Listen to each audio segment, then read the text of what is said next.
Hello good morning नमस्ते बन्दिया guys आज हामीहरू सपरिवार फ्यामिली टुर जाँदैछौँ सेरा दी एस्ट्रेला पोर्चुगलको one of the highest mountain in Portugal Serra da Estrela लगभग समुद्री सतहदेखि 1993 मिटरको अल्टिट्युडमा रहेको यो स्थान 2026 जनवरी 15 तारिक यहाँको लोकल टाइम अनुसार 4 बजिसकेको छ बिहानको 4 बजिसकेको छ हाम्रो यात्रा करिब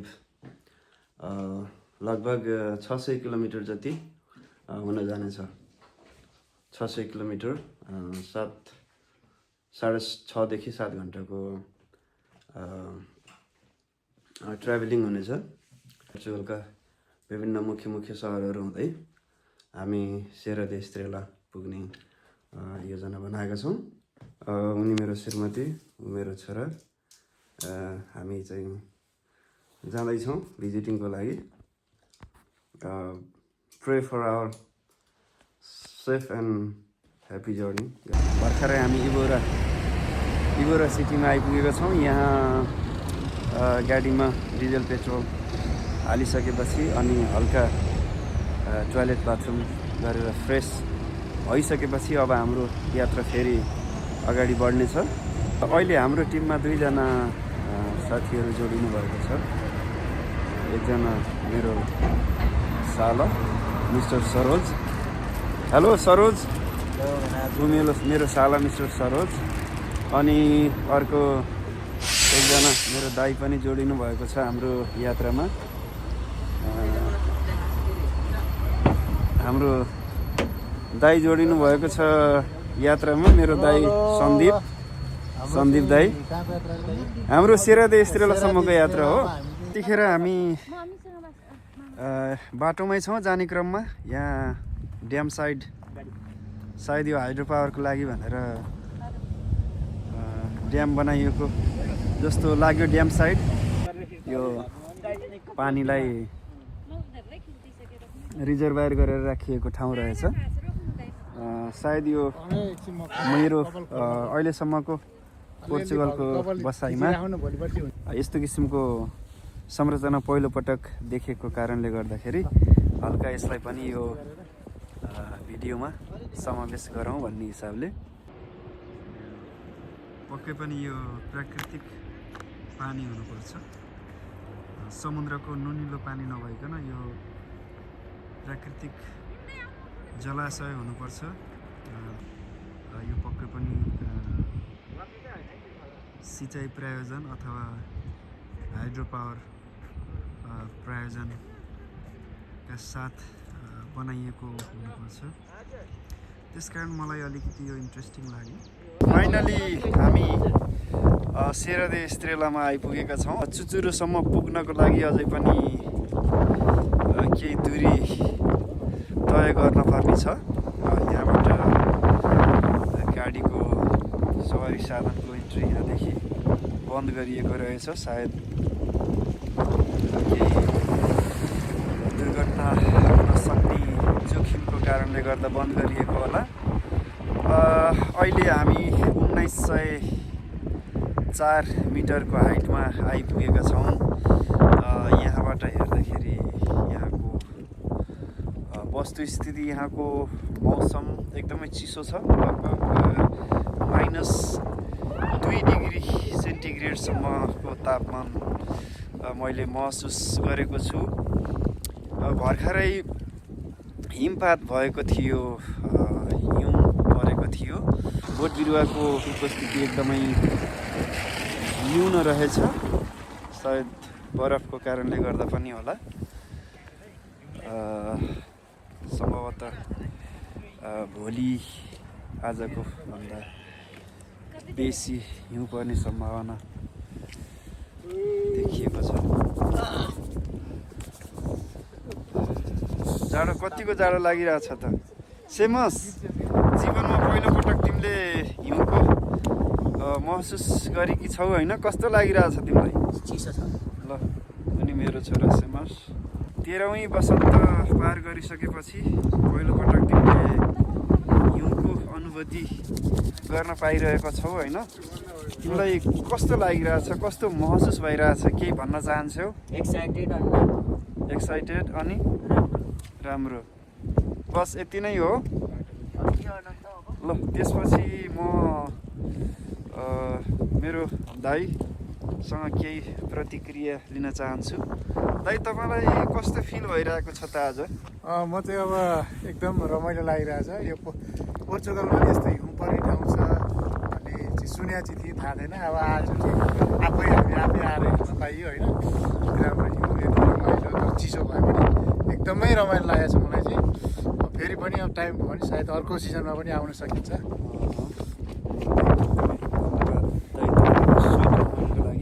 त्यसपछि म फेरि यही प्रश्न मेरो सरोजलाई दोहोऱ्याउन चाहन्छु सरोज कस्तो लागिरहेको छ आजको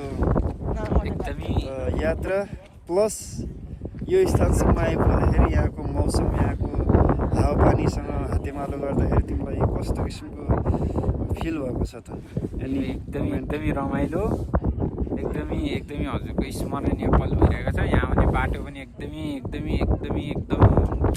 एकदम रिस्की टाइपको रोड छ तर त्यसलाई पनि हामीले एकदमै मजाले हजुरले पछाडि गएर हेर्न सक्नुहुन्छ त्यो बाटो जुन हामीले यही बाटो हुँदै यहाँ माथिसम्म आएका छौँ त्यसै गरी हामीलाई एकदम यो हिउँ पोर्चुगलमा हिउँ खेल्न पाउनु भनेको धेरै रमाइलो ठाउँ हो नि त यो त्यो भएर हामीलाई एकदमै मेमोरेबल मोमेन्ट भइरहेको छ हामी सबैको लागि खुसी लागेको छ होइन धेरै खुसी लागिरहेको छ एकदम मलाई पनि एकदमै खुसी लागेको छ पोर्चुगलमा 9 वर्षको बसाइपछि पहिलोपटक हिउँको दर्शन गर्ने सौभाग्य मिलेको छ हिउँ सम्बन्धी अन्य क्रियाकलापहरू गर्ने सोचका साथ हामी आएका छौँ हेरौँ भोलिसम्मको समयसम्ममा के कति योजनाहरू के कति सपनाहरू पुरा हुन्छन् त्यो त हिउँको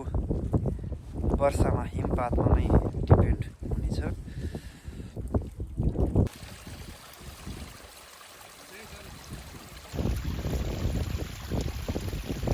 सम्भवतः हिउँ पग्लिएर बगेको उत्पन्न भएको मूल पानी हुनुपर्दछ यसको यसरी यसको सिरानमा हेर्दाखेरि अग्लो पहाडको थुम्किलो देख्न सकिन्छ जुन 100 मिटरसम्म उचाइमा फैलिएको छ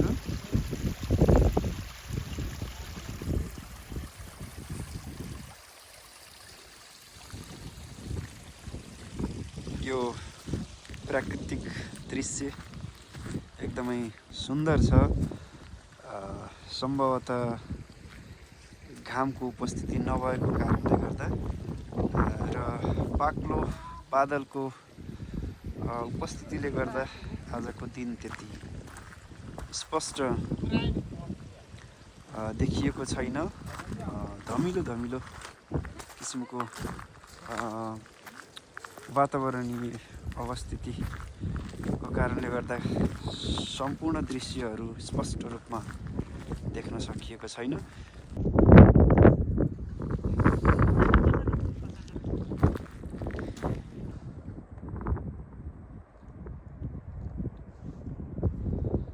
र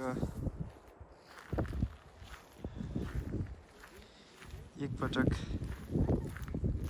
पोर्चुगलमा बसोबास गरिसकेपछि एकपटक अवश्य भिजिट गर्नुपर्ने स्थानहरू मध्येमा यो पनि प्रमुख स्थानमा आउने मैले कोसिस गरेको छु त्यसकारण साथीहरू गाइज नजिक हुनुहुन्छ पोर्चुगलमा हुनुहुन्छ सम्भव हुन्छ भनेदेखि एकपटक आउनुहोस्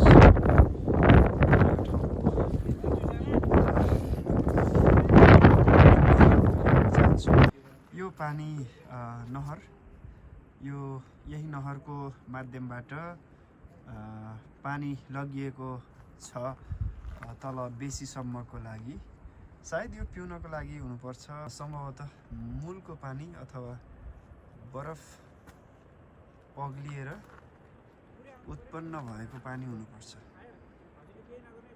यो पहाड अधिकांश भागहरू सेतो हिउँले ढाकिएको छ, त्यो पनि टप लेभलहरूसम्मको लागि। माथिल्लो भूभागहरूमा आंशिक मात्रामा हिउँ परेको देखिन्छ।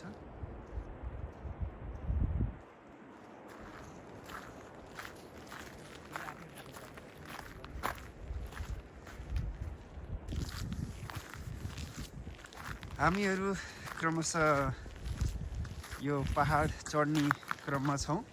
सेरा दे एस्ट्रेलाको मुख्य चुचुरोसम्म जाने प्रयासमै छौँ। अलिकति कठिन पनि लागिरहेको छ। अलि उकालो चढ्न पर्दाखेरि लामो समयपछि उकालो चढ्दै गर्दाखेरि अलिकति गाह्रो महसुस पनि भइरहेको छ श्वास प्रश्वासमा। फेरि पनि हामी अनवरत रूपमा हाम्रो यात्रा जारी राखिरहेका छौँ। यहाँको प्रकृति, यहाँको मनोरम दृश्यहरूको दृश्य अवलोकन गर्दै रमाउँदै अगाडि बढ्ने काम जारी नै छ। यहाँबाट पछाडिको तलको भागहरू हेर्दाखेरि यस्तो किसिमको देखिन्छ, यस्तो किसिमको भ्युजहरू देख्न सकिन्छ। पछाडिपट्टि ब्याकग्राउन्डको पहाडमा हुस्सु तुहालो एकदमै प्रशस्त मात्रामा लागिरहेको छ। त्यसै गरी आइसको वर्षा पनि भइरहेको देख्न सकिन्छ।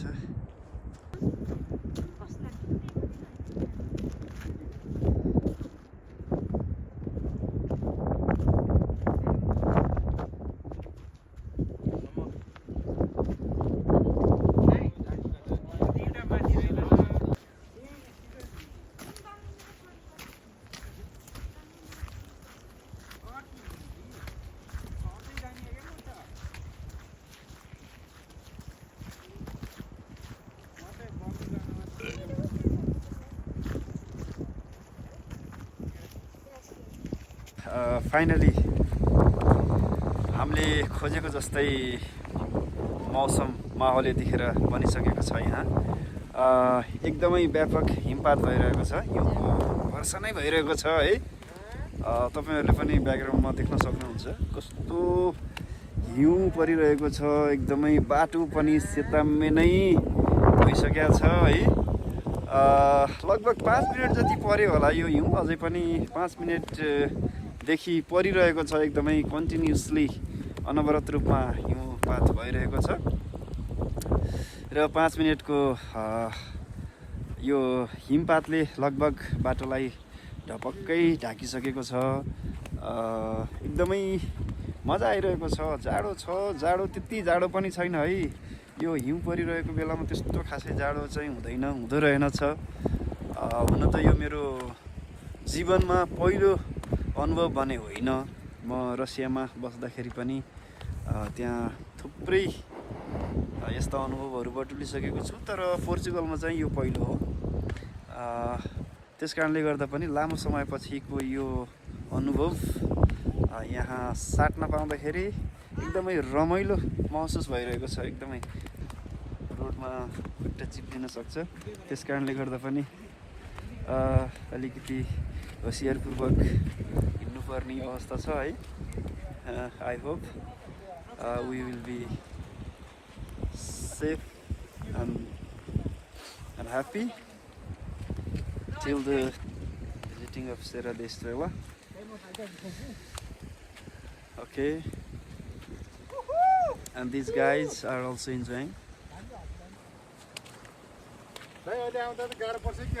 जस्तै छ दाइ।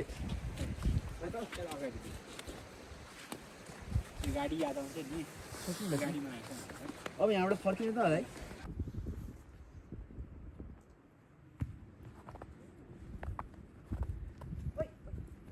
यो मौसम, यो सेताममै परेका हिउँहरू अनि यी वृक्षहरू, यो पहाड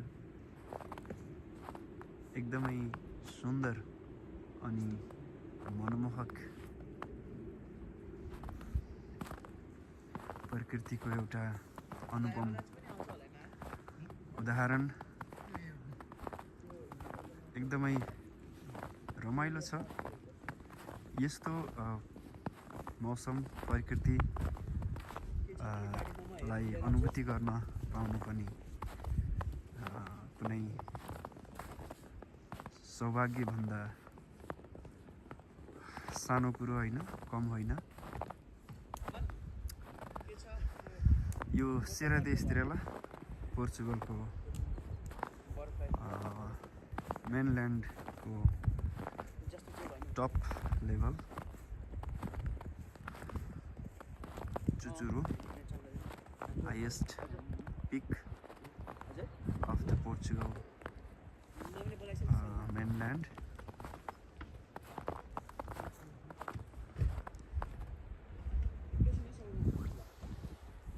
Really we are enjoying today. यहाँ मेरो दाइले, राम दाइले स्नोम्यान बनाउँदै हुनुहुन्छ। उहाँको क्रिएसन, उहाँको सिर्जनालाई, यो माउ यो बच्चा उहाँको सिर्जनालाई एकदमै हृदयदेखि नै सम्मान छ र गुड लाइक छ। यहाँ दुईवटा आकृतिहरू बनेका छन्, एउटा माउ एउटा बच्चा। यो मानव अमेजिङ, सुन्दर, ब्युटिफुल, ठ्याक्कै राम्रो, गुड क्रिएसन।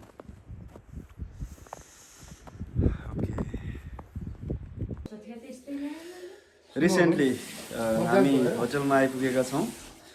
आजको रात बस हुनेवाला छ। भर्खरै यहाँ तयारीहरू, खानको लागि विभिन्न किसिमका तयारीहरू भइरहेका छन्। यहाँ सबै आफ्नो तालमा हुनुहुन्छ। दाइले चियापान गरिरहनु भएको छ। त्यसै गरी हाम्रो यता हाम्रो सरोज साला बाबुले चटपट बनाउँदैछन् अनि यतातिर खाना भइरहेको छ है, डिनर बन्दैछ। आज चाहिँ स्पेसियली भेज खाना बन्दैछ। अनि यतातिर सेनोस अनि टिभीमा सर्च गर्दैछन्। ल आजको रात यहाँ स्टे हुनेछ हाम्रो। त्यसपछि भोलि सबेरै, भोलि बिहानै करिब 10 बजे चेकआउट गरेर पुनः सेरा दे एस्ट्रेलामा जानेछौँ। त्यसपछि त्यहाँ आइस स्केटिङ लगायतका अन्य एक्टिभिटिजहरू गर्नेछौँ। त्यसपछि साँझ सबै प्याकअप गरेर ताबिराको लागि रवाना हुनेछौँ।